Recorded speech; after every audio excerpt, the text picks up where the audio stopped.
Um, Building a house obviously it has an exciting feeling, because it's normally everybody's dream to own a home. But the cost of building a house can quickly spiral out of control if you don't manage it well.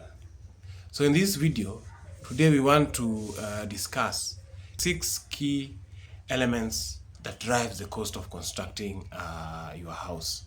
And there's one factor that I bet you've not heard about it, and I bet that if you get to know about it, then definitely you're going to save on the cost of constructing your house. Yeah. So I'm not going to mention it because I want you to stick around and find it yourself. Hello, welcome back to this channel. My name is Orio Victor. I am a builder with over 20 years experience in the construction industry. I want to share some of those experiences with you in this channel. Point number one, location and labor.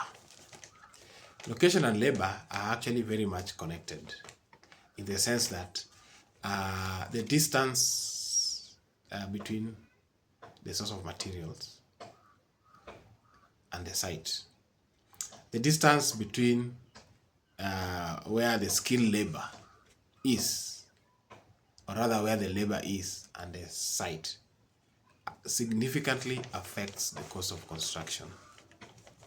And this is very obvious, and this is what those people who've built in urban areas and at the same time gone ahead and built in rural areas, they understand this difference. It's simple.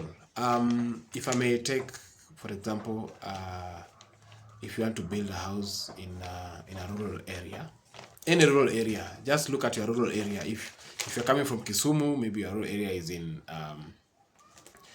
Seme, in Ahero, or in Nyakach. The cost of transporting materials from Kisumu town to your site. You also get skilled labor. The skilled labor are basically in towns. So if you want skilled mason, you want carpenters, you want tilers, you want painters, those good and skilled labor, they are normally found in town. So you have to take care of their transport from town to your site in a rural area. You also have to accommodate them. And they'll always tell you that, now we tunawasha jiko mbili. Tunawasha jiko hapo kwa site na tunawasha jiko kwenye tumetoka.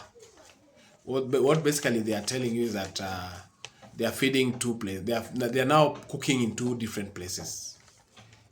So they'll still the laborers will still will ask you for an extra amount of money because they are actually now away from their home. And we also agree that those very skilled labor, they are just from urban areas. So sourcing them, of course, will cost you more. And even if we expand it further, there are some very skilled labor that are only found in places like Nairobi, majorly. So you want to build something in Kisumu, which is a city on its own.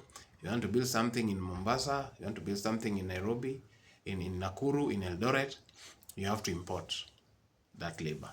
You have to bring them from Nairobi. This one applies everywhere.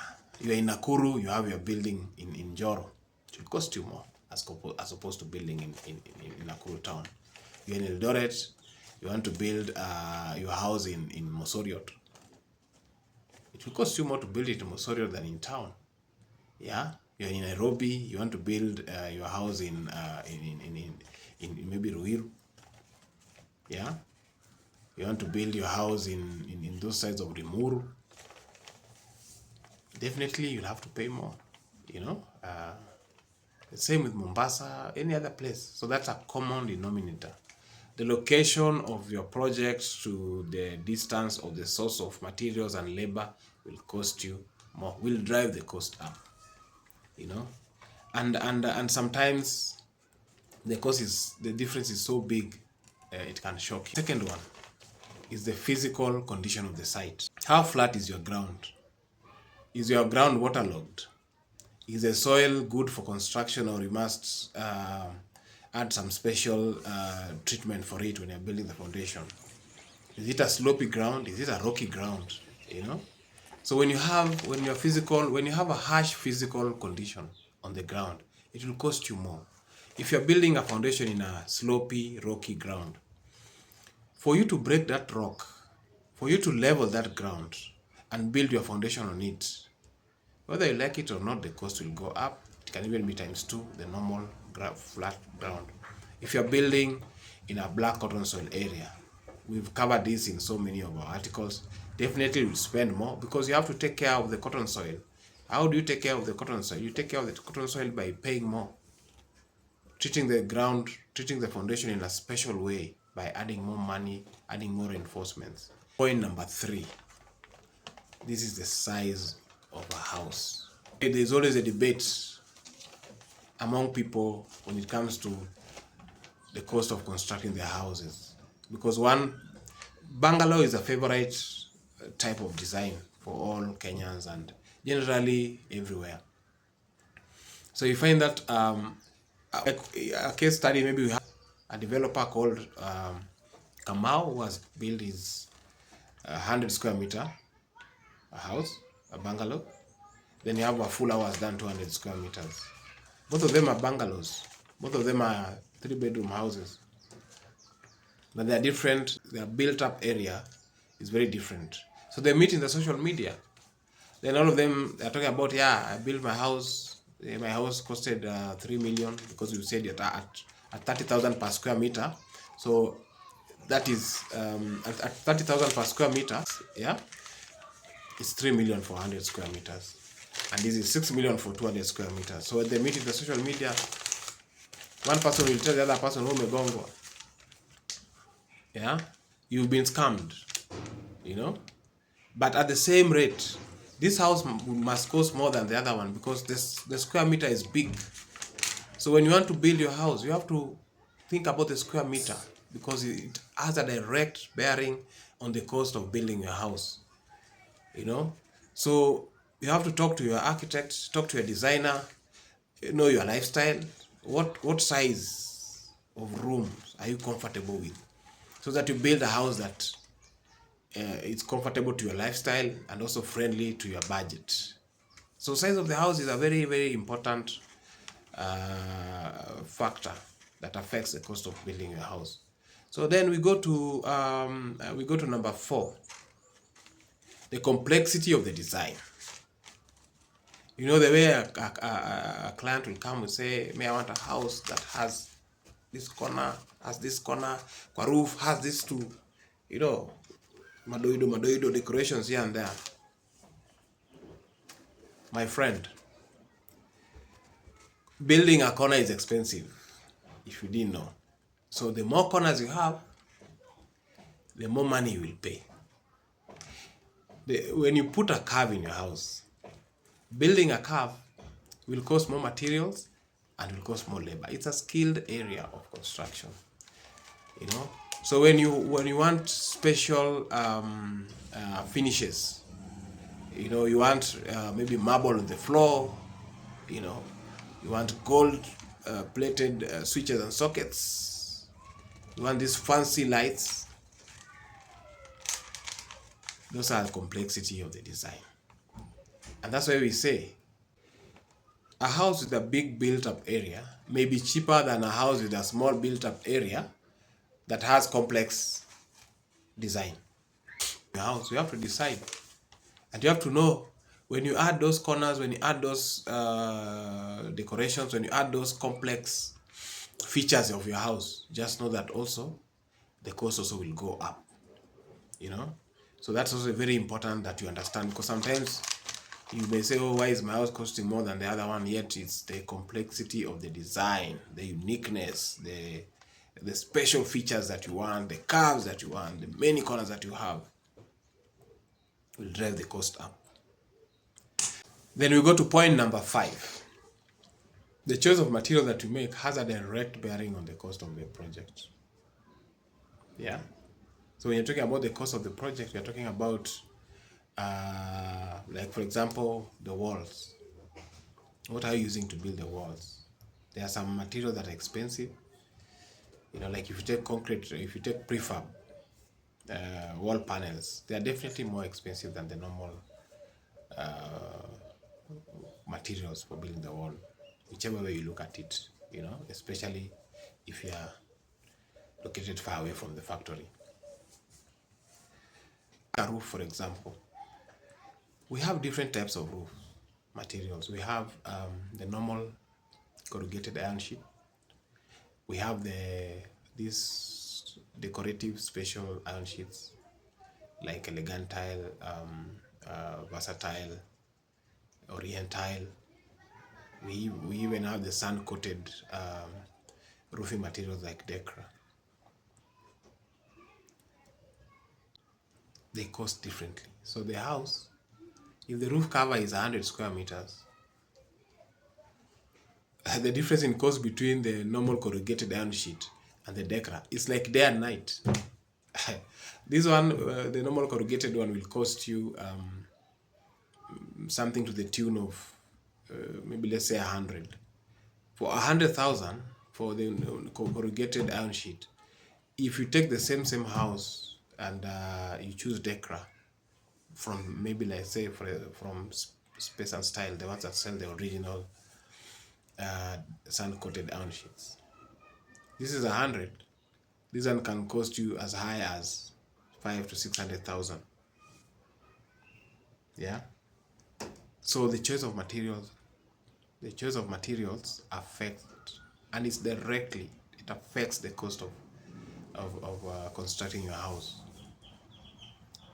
If you have tiles, we have normal ceramic tiles that will cost you something to the tune of 1,500 per square meters. Then we have those porcelain tiles. We have vitreous tiles. Some even put marbles that may cost you 4,000 per square meter. So you see, that is the difference. And I come back and say that's the reason why one bungalow cannot be the same, cannot cost the same with another bungalow, because of the finishes, the difference. Unless both of you approach the finishes in a similar way, then the cost the difference can just be very minimal. So material cost also directly affects the cost of construction. So when you're building your house, you really need to ask yourself, what do you want? Yeah, what is the choice of the finishes and fittings that you want? You have silver or gold coated switches and sockets. They cost much higher than the normal white switches and sockets. Uh, the wall brackets, yeah, the center lights, the decorative lights, the difference is there. There's kitchen sink, the toilets, the choice of material and the finishes that you choose has a direct bearing on the cost of constructing your house. There are toilets that will cost even as high as 100,000. They even have jets that washes you down there, and they dry you also there.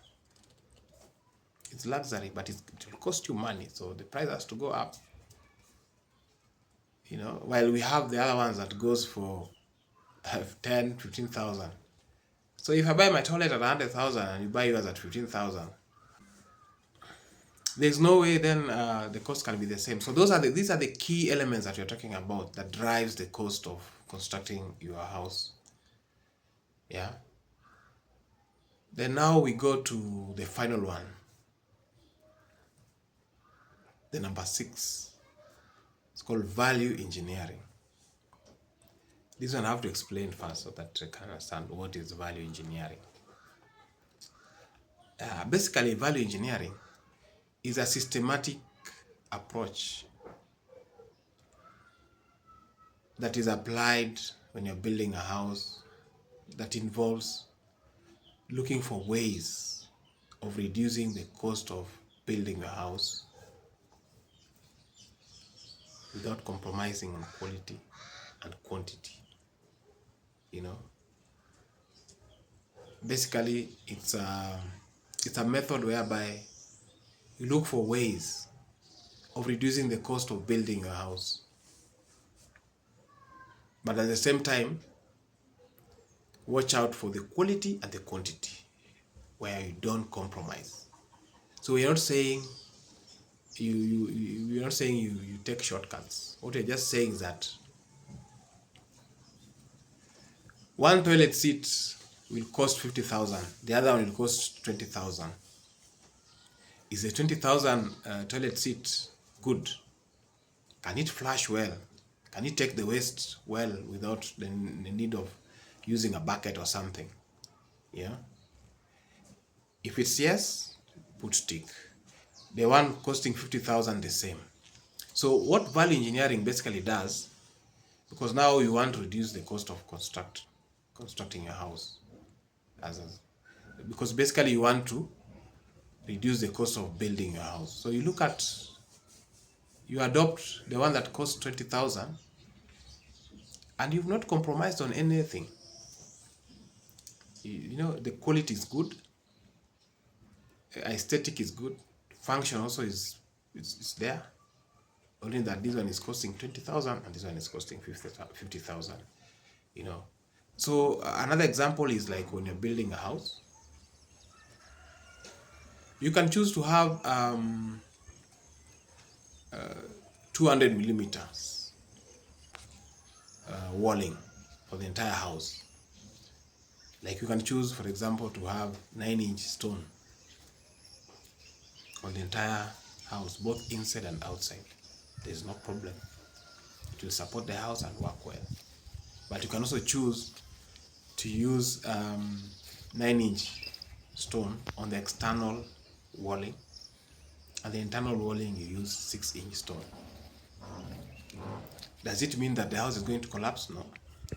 Does it mean that the house is going to have cracks? No. As long as you use the right ratio of sand and cement, and as long as you follow all the rules and regulations of building a wall, you make sure it is straight, you make sure the vertical level are good, there are no straight joints. The house is as good as the one that has been built with 9-inch both inside and outside. You see, so we arrive at a lower cost, but we've not compromised on the quality of the wall.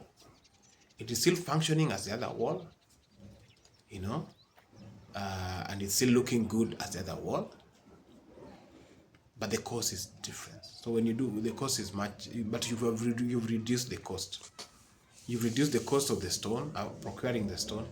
You reduce the mortar that is used. Even if you're building with the blocks or even the machine cut stone, you use 200 thicker wall on the outside, is because of the effect of the weather. You know, if machine cut, when you use the 9-inch machine cut, or it's normally 200 millimeter. When you use the thicker wall, normally even when it's raining, there's a good factor of safety, because even if it's waterlogged, it's much thicker than the 6-inch wall, which may attract water and eventually may affect the house from inside.